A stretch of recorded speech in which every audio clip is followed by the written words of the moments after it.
Hey, this is the House Committee on Environment and Energy, and it is Friday, March 17th. We are back on H31 with Ledge Council. The committee asked for a new version of H31 that included the study language, the amended study language, and struck the moratorium. Michael. That is posted on our website. I have hard copies as well, if anyone wants one.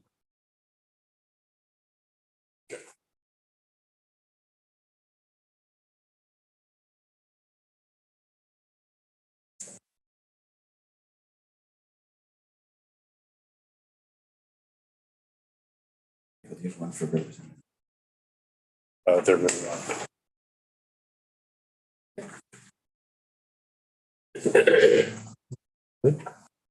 Okay, Okay, thank you, Michael. welcome. As you just referenced, Vice Chair, the moratorium has been removed. And the study committee is the remaining section. The summary or the powers and duties that the study committee is tasked with is on page 2. As we discussed earlier today, the requirements of looking at the benefits of pesticides versus their harms has been removed. There is still a summary of the use of the pesticides, chemicals other than pesticides, and biological controls in Vermont since January 1 of 2000.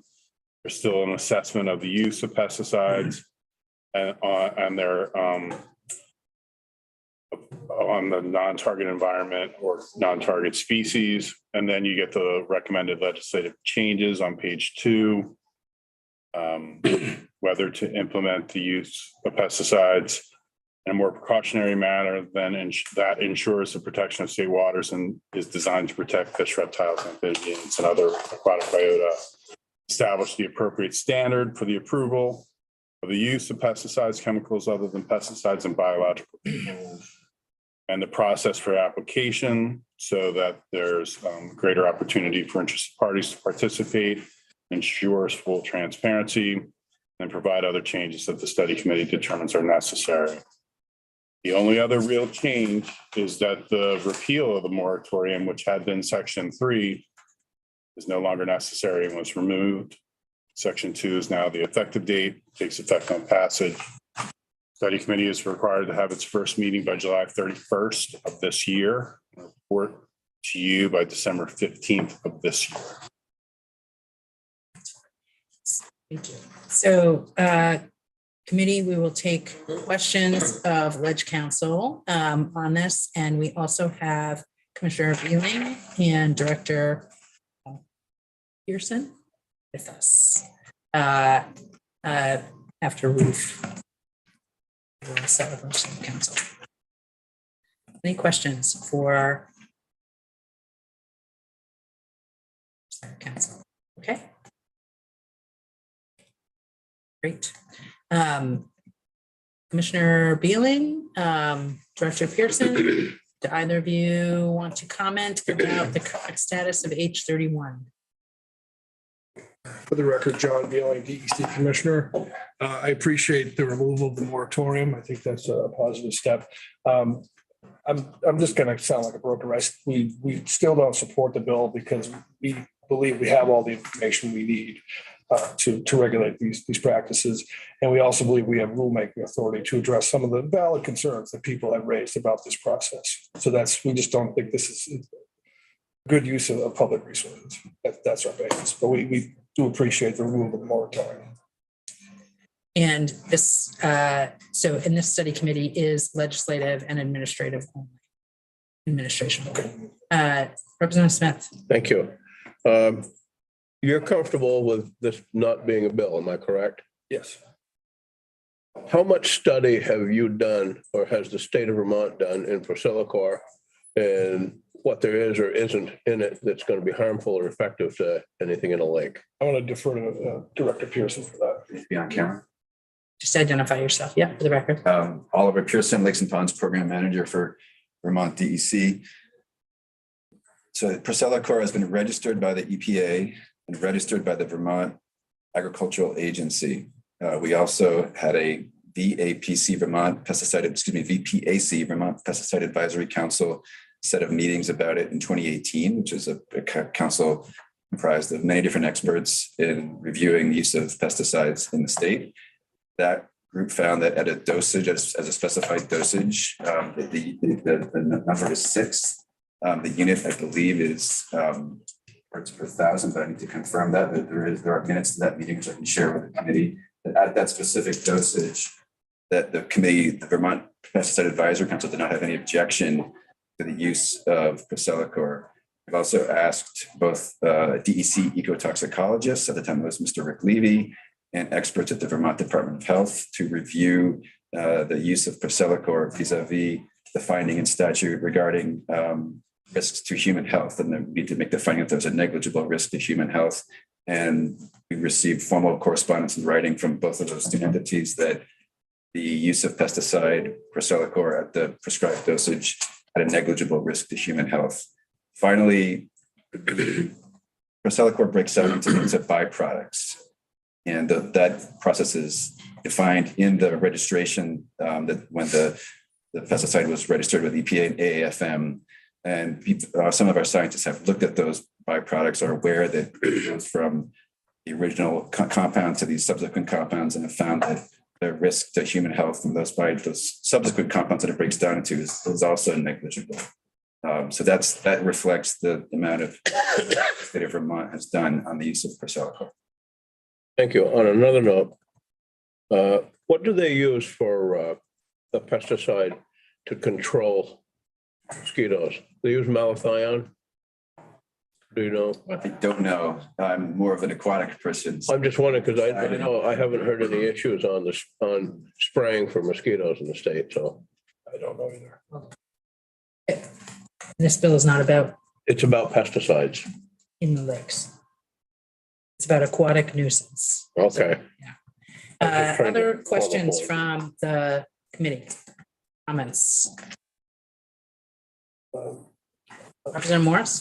Thank you, Madam Chair. I'll take a parting shot at trying to come to a conclusion here for at least my benefit. And Commissioner, in no way is this expected to be like a lack of confidence in the department, or and it's one of the reasons why I did not support the original bill was I believe we have professionals in place, and your department has handled that very well. But it was a concern about the statute not being clear that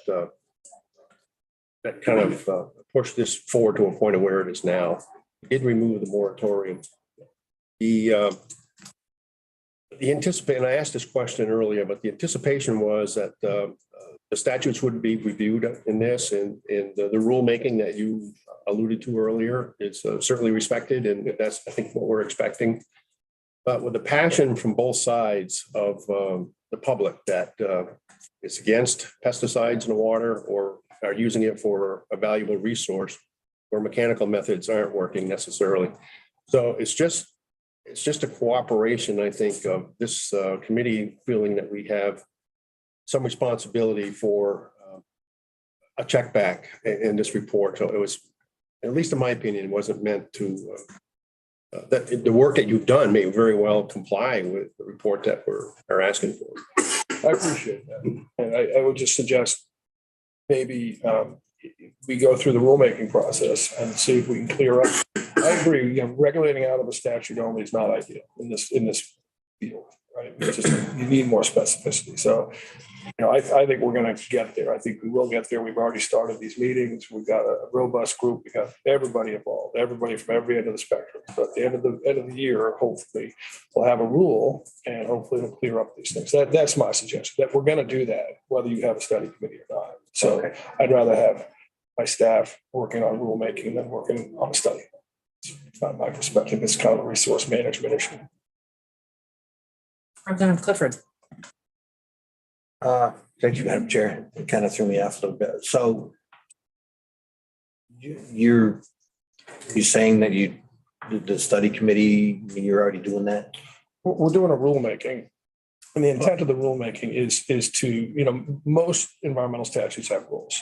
And there's a good reason for that, because the statutes kind of set the broad platform. And then when you get into the nitty gritty, you want to have a more robust administrative process. So the public at large understands exactly how these things work. And I feel like now there is confusion. It's legitimate.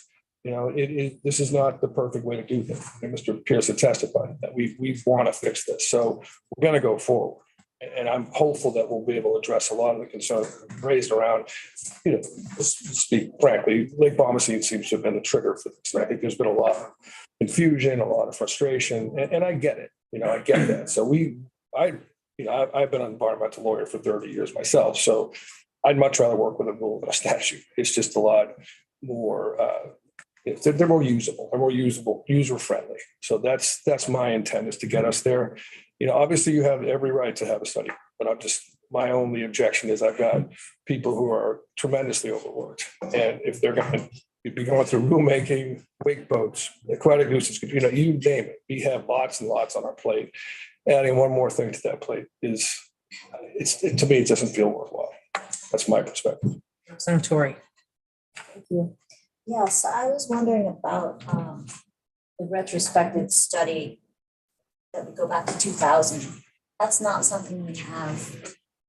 I saw a 4-year report that was provided to us. And I just wonder, even in your rulemaking, having this study could be helpful. Potentially. Director Pearson, correct me, but my understanding is we have almost 60 years worth of data on the use of pesticides for aquatic nuisance control. So we've been doing this a long time, and folks like Oliver and his staff, this is what they do. They're trained in this field. So I feel like we have all of that information. We described at the last hearing how we stopped using 2 different types of pesticides based upon our experience. So I feel like we've got real pros here, real experts in the field. So I'm comfortable with where we're at. I'll ask a second question. With the rulemaking procedure, we wouldn't end up with a report. With this, also in this bill, we would actually get the benefits of having an actual report. There would not be a report, but the rulemaking process itself serves a lot of the same functions. I mean, we'll be dealing with much broader scope of participants than you would with a study group. Dealing with the general public, we'll be dealing with environmental groups, we'll be dealing with lakes and ponds associations. It would be very robust. They're very active. Rulemakings take a lot of time and a lot of effort. Folks like Oliver's staff, they'll get thousands and thousands of comments. I can predict that. So this will be a very comprehensive overview. And if people want to raise issues with past studies, right, and the whole public's involved. That's why I prefer that approach. Add that Representative Chestnut Tangerman, Representative Brigland are both members of the rulemaking group. So we do have 2 legislative members as part of our group already.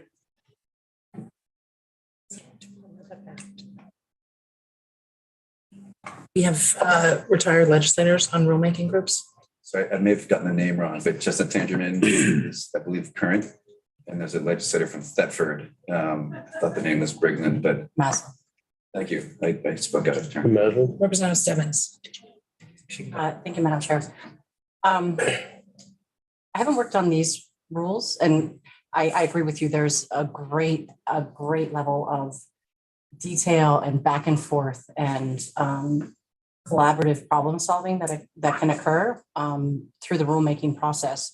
But having worked on a rulemaking process specifically to building energy code, what that does is address building energy code and what needs to be updated. It doesn't address the much larger question of if we're failing to comply with building energy code, if we're seeing compliance drop, why bother updating building energy code, or how do we address compliance? So my question is, I don't disagree with you that rulemaking is a helpful and really useful process. And I don't disagree with you that you have great staff. My question is, through rulemaking, can you actually change the statute that directs what you're looking at rulemaking if fundamentally the statute is not perhaps where legislators think it should be going? You can't change statutes through rulemaking. You are confined by the statute. One thing I didn't get a chance to respond to Mr. Groveland's testimony the other day, but he said as a lawyer, his opinion was we couldn't do these things under rules. I disagree. I've also been an environmental lawyer for many, many years. And I look at the statute and I think we've got a lot of leeway to address, frankly, all of the concerns that have been raised. I think we can make this process better. I think we can make it more robust. I think we can improve public participation, which I think is key. This is a strange construct. And I really think we got to get the public involved early on. And that could alleviate, it's not going to eliminate, right? This is always going to be a fraught area. There's always going to be people who don't want to do this, right? And there's going to be people who want to. And that's our job. We have to make a call. But I think if you get people involved early on in the process and they get their say, and then whichever way it goes, because let's face it, we deny these permits. We just denied a permit. There's no saying what's going to happen with the Bombay permit. I don't know. I don't get involved. That's their job. But there's always going to be an unhappy person at the end of the day. I don't disagree. As long as we get them involved and give everyone a fair shot at it, I'm comfortable. I've got smart people making the call. I don't disagree. It is our job as legislators to make sure that the statute is clear. And right now we have statute that doesn't actually talk about other biota, that actually really focuses on certain things. It doesn't include the Department of Health. It doesn't include Fish and Wildlife. I am grateful to your team for doing that. But, 4 years from now, when, perhaps we're not here and there isn't a state rep that chooses to shine a light on this, maybe that's not where we're at. It does sound like 12 years ago, perhaps we were there, given some of the testimony we've heard. So I guess I say, I agree with you. Rulemaking is a very helpful process. It does not address what I have heard as concerns with regards to what our job is. Right. And I guess I'll just also say, our committee tried to, or rather put in funding to try and ameliorate one of the reasons why you said you didn't want this study, which is that your staff is at capacity. And I recognize that. And in recognition of that, I think this committee is also moving that initiative forward. And you have my commitment. Your administration, your governor may not want that, but you have my commitment that assuming we give you more work, I will work my hardest to make sure you have more staff. Thank you. I appreciate that. And just for the record, I believe that through rulemaking, we can incorporate Department of Fish and Wildlife and Department of Health in the process. That's a condition we're imposing upon ourselves. We can't go to the public and saying we're adding things beyond statute. I believe we can say before DEC issues this permit, it's going to consult with the Department of Health and what we're doing anyway. We can formalize that through rulemaking. I don't believe you need a statute change to do that. We've already done it. We already have an agreement in place. Dr. Levine's on vacation, but he's the only one. I've signed it. Commissioner Herrick has signed it. I expect he'll sign it. We've already got a process set up. That's formal. It's not a rule, but I think we can make that part of the rule. I don't think we're prohibited from doing that. That's my understanding of the statute. I think we could do that. Thank you. My point were completely taken by Representative Morris and Stebbins. So I don't really have much to add other than to say I agree with what they said and how they said it, and support moving forward with looking at the statute. Other comments? I have a question for Michael Grady on the study committee, and we are asking in here for recommended legislative changes to the aquatic nuisance control requirements under 10 VSA Chapter 52, and then we list 4 items. Would it be possible that this group could come back with no changes? Is that allowable in this? It's possible. Okay. Okay. So it sounds, is there anything that we should be wary of with the current rulemaking process that's going on and contemplating changes to the statute? Well, LCAR reviews all rules, and one of the factors that LCAR can object to a rule on is whether or not it's consistent with statutory authority. So if they go forward with rulemaking under one statutory authority and it subsequently changes, there's potential for conflict when the rule is submitted to LCAR. There's potential for conflict anyway. I mean, the commissioner is saying that they're going to do certain things, and there's potential for conflict between the rule and statute. So I can't say that there is conflict because I haven't seen a rule. Right. Be able to until I have to review all of A&R's rules. Okay. So I'll look at this rule when it comes in. So asking this group to come back with recommended changes to the legislature. Is that changing the authority in the time span of this rule making process? I don't know. I don't know the agency's timeline for rulemaking. Generally, it takes up to 8 months to do the formal rulemaking, but it sounds like they're in pre-rulemaking. We're in pre-rulemaking. I think our timeline, and again, these are always, subject to change. We're shooting for December, correct? December of this year. And so this bill would have a report. In theory, rulemaking would come out, a rule would come out. We would have a recommendation that for potential changes to the law statute. At the same time, rulemaking will go through LCAR. We may or may not take up the recommendations for that. And where would we hit conflict in that, if that was the time frame, potentially?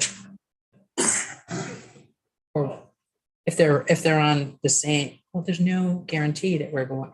So would we have to take up and pass the statutory changes in order for a conflict to be created? Okay, and so, great.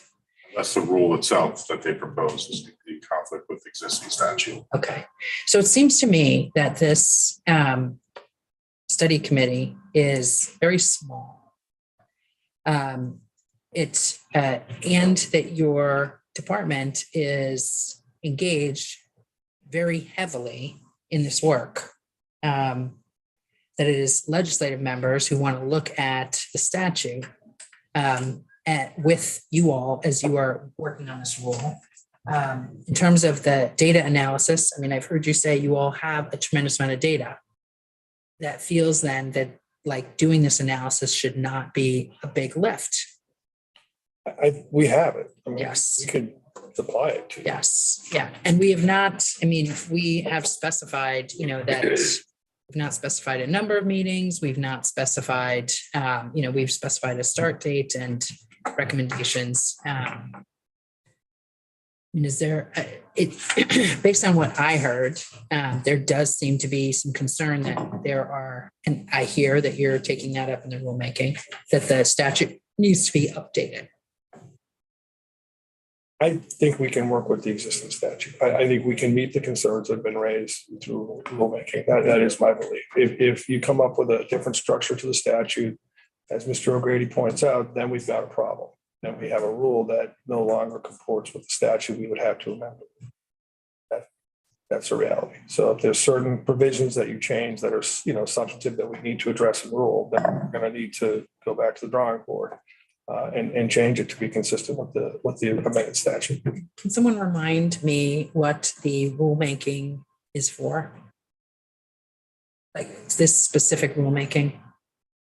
They have general authority to implement they have authority to adopt rule, Yeah. to implement the requirements of the chapter.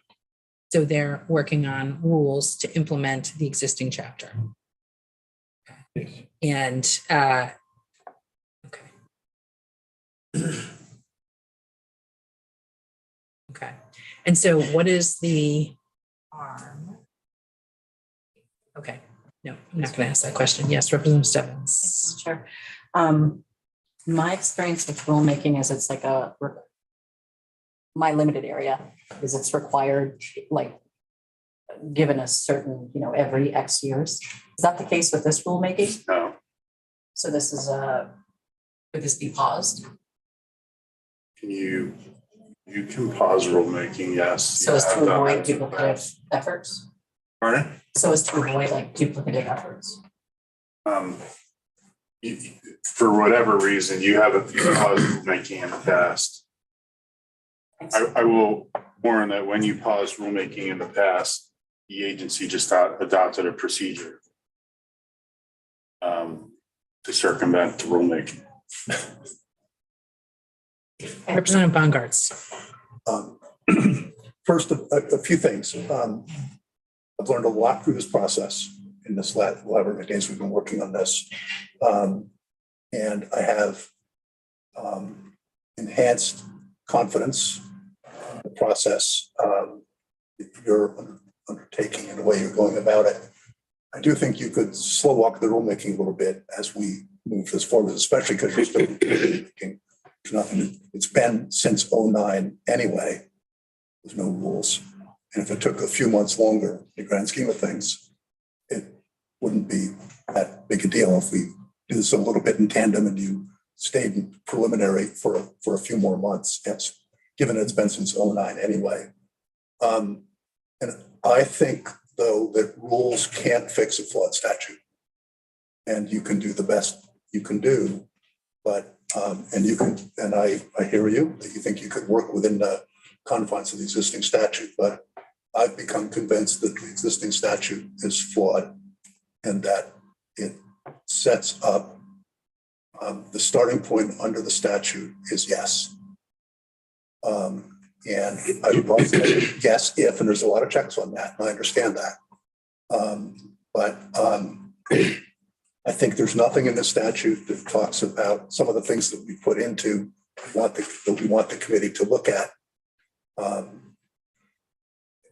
We haven't heard, we heard that there's been no testing, and I realize maybe the manufacturer has, but about amphibians and reptiles, and it's been in aquatic biota, it's been focused on fish and fish habitat, which is great. I think the committee, the statute is very, as it relates to putting pesticides, as Representative Morris said the other day, you wouldn't take the Priscilla-chlor and put it in your coffee and drink it. And because the starting point for this stuff is to be very cautious. And I think what we're looking for is to make sure that the statute, underlying statute, focuses on that caution. And I would argue right now it doesn't, as much as at least a lot of the testimony we heard think that it should. And so no rulemaking cannot fix the statute. And I think we have the responsibility to make sure the statute is lined up the way we want it to be. And we'll get a report, and the committee will take it up, and you'll be back in to testify again. 24. So I think it's my own view is that we need to really look at the statute. It's been since 2009. We know that, and while I have enhanced faith in the process as it is now, we get different players in there, and it could be different. I think the statute really needs to be where the statute needs to be. We're talking about something that we have learned over and over and over and over again. It's safe, it's safe, it's safe, it's safe, and then we find out it's not. And I'm not suggesting, by the way, I've come around, actually, I will say, to really beginning to realize that there's a role for this done carefully, and I trust. This really has nothing to do with trust in the agency or the departments at this point. It really has to do, for me, with the fact that I think we're dealing with an inherently flawed statute. Other comments? Just a question. Yes, Representative Clifford. Someone could tell me who would make up this committee? Who would the, So there's two representatives, two senators that are on here, and I believe the speaker and the pro tem would just. okay. Membership. So Three others, one from Fish and Wildlife, scientists from Fish and Wildlife, scientists from DEC, and somebody from the. Right, and those would be at the Secretary's discretion. I'm sorry, Commissioner, did you No, I want just to? wanted to see the language from the, Oh, do you have it? I didn't have it in front. It's on our website. Representative Clifford, were you continuing? I just was, just wanted to make note of what the commissioner said about the staff being overburdened. And now we're going to add some of the staff to the study committee.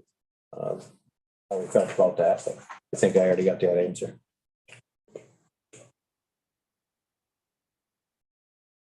Representative Smith. In the event, thank you, in the event that this committee is deciding to have this study group, I would like to see on line 15 of the first page and on line 17 of the first page, 2 current members of the House of Representatives, 2 current members of the Senate, 1 member from each major party on this, and I would feel a lot more comfortable about it. Other comments?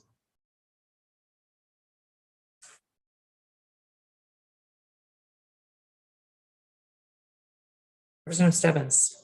Well, I don't know I don't know what the language should be if it's 1 member, but I would certainly support having, ensuring it's not all one party. Yeah. Representative Stebbins, that feels more inclusive to me. Don't look at me over your glasses like that, Mr. Chair. As he says, looking over his glasses. Other questions or comments? How do folks feel about Representative Smith's suggestion and Representative Stebbins' further suggestion? Representative If we Baumgart's. were going to do that, and I don't necessarily object, I think we should look at 3 and 3. And then say that all 3 shall not be from the same party. Given frankly the numbers and who we. So. Okay. Other questions or comments? Do you have to leave us? When can you come back to us? Depending on when education finishes the school construction bill, for PCB testing. Okay. Next year. Okay, thank you. Supposed to be done at 2:30. So my suggestion is we are hitting the end of the runway here. We could talk about potentially, if this is something that folks want to do, maybe an amendment, which you and Representative Stebbins and I maybe could propose together if the committee wants to do that, or we could talk about it. But I am ready to vote for the study language as is. I would also like to think over the weekend and possibly would support an amendment to add in the language for additional members. But yes, Representative Tory.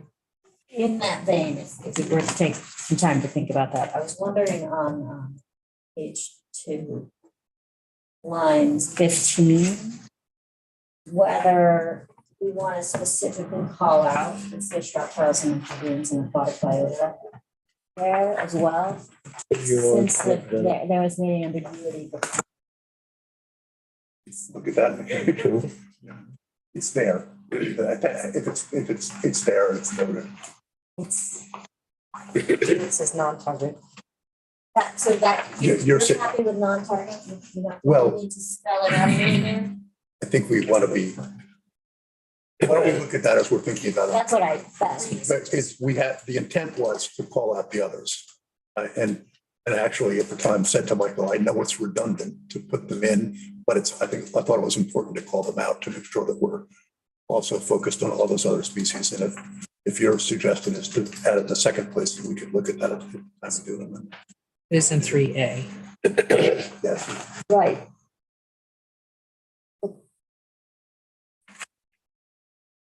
I guess because section 2 is more about the assessment piece. It's called D. D is the catch-all. Provide other changes that the study committee determines are necessary or appropriate for implementation of effective aquatic nuisance control in the state. So that's sort of the catch-all.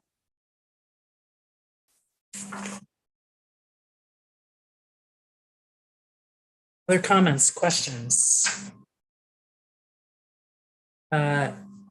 Again, we are running out of runway, and in order for this bill to leave this room, someone will need to make a motion, which will need to be seconded, and then there will need to be a vote.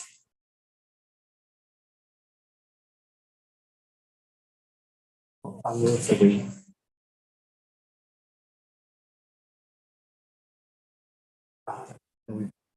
bill as presented draft in 1.5. Second.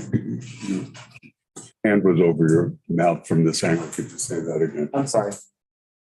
I'll move that we move draft 1.5 of H31. Is there a second? Second. Any discussion? Is that in order? Yes. Yes. Yes, Representative Stebbins.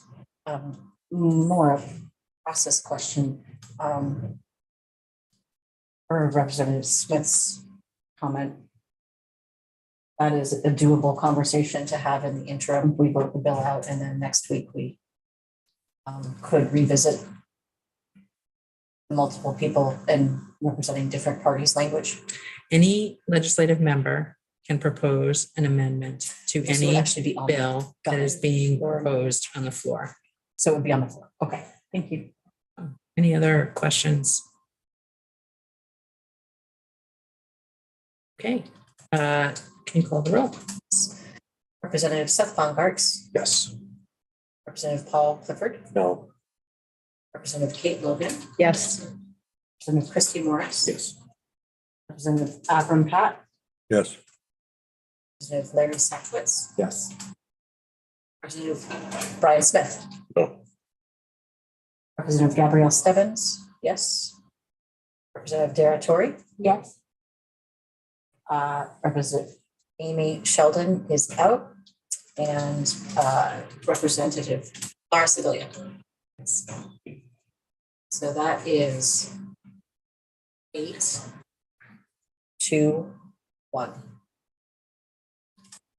Thank you. And Representative Bongartz will be the bill reporter. And if you can help him get the language to the clerk. Sure. Make sure that that's there. Commissioner, thank you. Thank you. For joining us, and thank you to the committee for all of the work that we did. That was a lot of testimony. I feel much better acquainted with a number of our lakes around this. Absolutely. And a reminder for everyone that we will be here at 9 a.m. on Tuesday with amendments to 2 of our bills. We have three that we know of. There could be additional amendments. So we have 3 bills on the floor next week. We have the bottle bill. Representative Sheldon will have 126, and Representative Pat has 110. And we are posting the S5 as passed the Senate and the section by section on our website. With that, we are adjourned.